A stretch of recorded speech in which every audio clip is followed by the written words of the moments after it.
Welcome to Push to Pass podcast with JP Murray, a discussion about business, racing, sports, and life.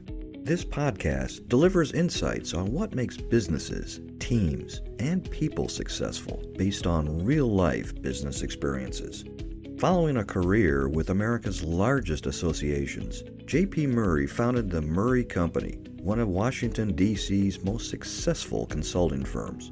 The company was acquired successfully and enabled him to launch JP Murray Racing, a business development and sponsorship agency for auto racing teams. Here is JP.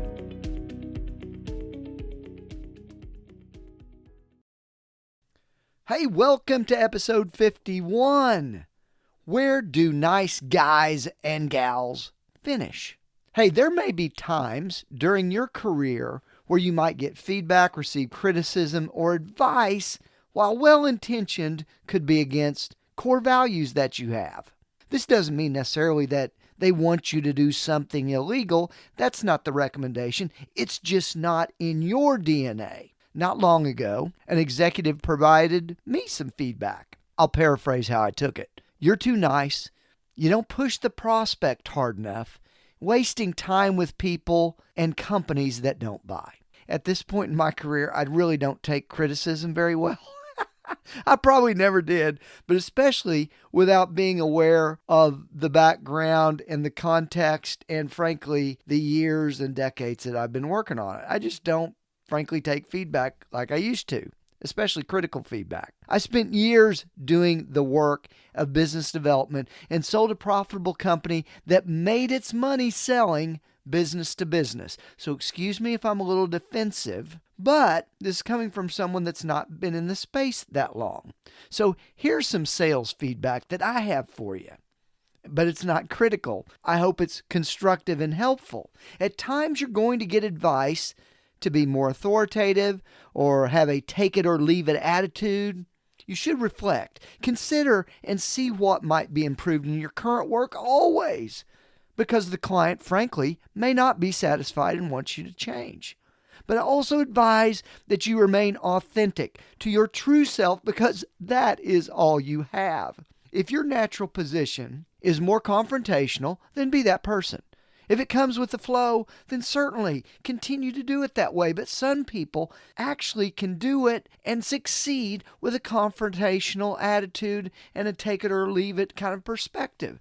I remember in my first job selling radio advertising in Norman, Oklahoma, it was difficult because we really had low ratings at that time, and the value wasn't great because, frankly, the measurement was all about ratings and how many ears can you reach. But I had an experienced colleague with me in the sales room, lots of experience in a variety of different sales positions. I thought this person was a pushy, rude snob. He got a lot more sales than I did, but he was a jerk. Maybe it was sustainable for him. I don't know, because I haven't seen the guy in 30 plus years. This approach, frankly, was not for me. I used the method for one day, and it wasn't true. There was too much friction. I was miserable, making other people uncomfortable and myself at the same time. So my advice is to take feedback and then apply it in a way that works for you to improve. I prefer to do it with a little honey and being kind, and if it fits for you, let's move forward. If it doesn't fit, that's okay too. That's my approach in business development. Now, do I miss deals over time with this approach and maybe millions of dollars? Maybe so. But I continue to try, keep performing the way I do it, and frankly, I still get up every day and enjoy the job. Additionally, my view is that the race drivers and teams benefit from a positive perspective that I might portray on their behalf. So nice guys do finish. Rude guys do finish. There's no difference there.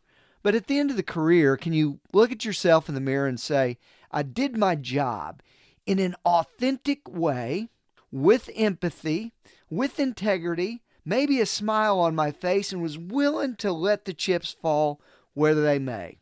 Whatever way works for you.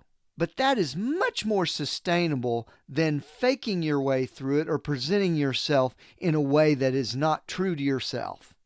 I hope you enjoyed this episode. comes from the heart. This podcast will be posted online and on social. Feel free to share it, repost it, but only if it's helpful to you. And I can't wait to chat next week on the Push to Pass podcast. So long, everybody.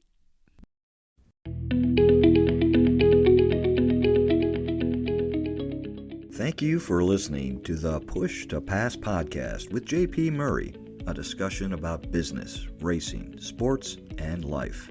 If you would like to sponsor Push to Pass, send an email to jp@jpmurray.com.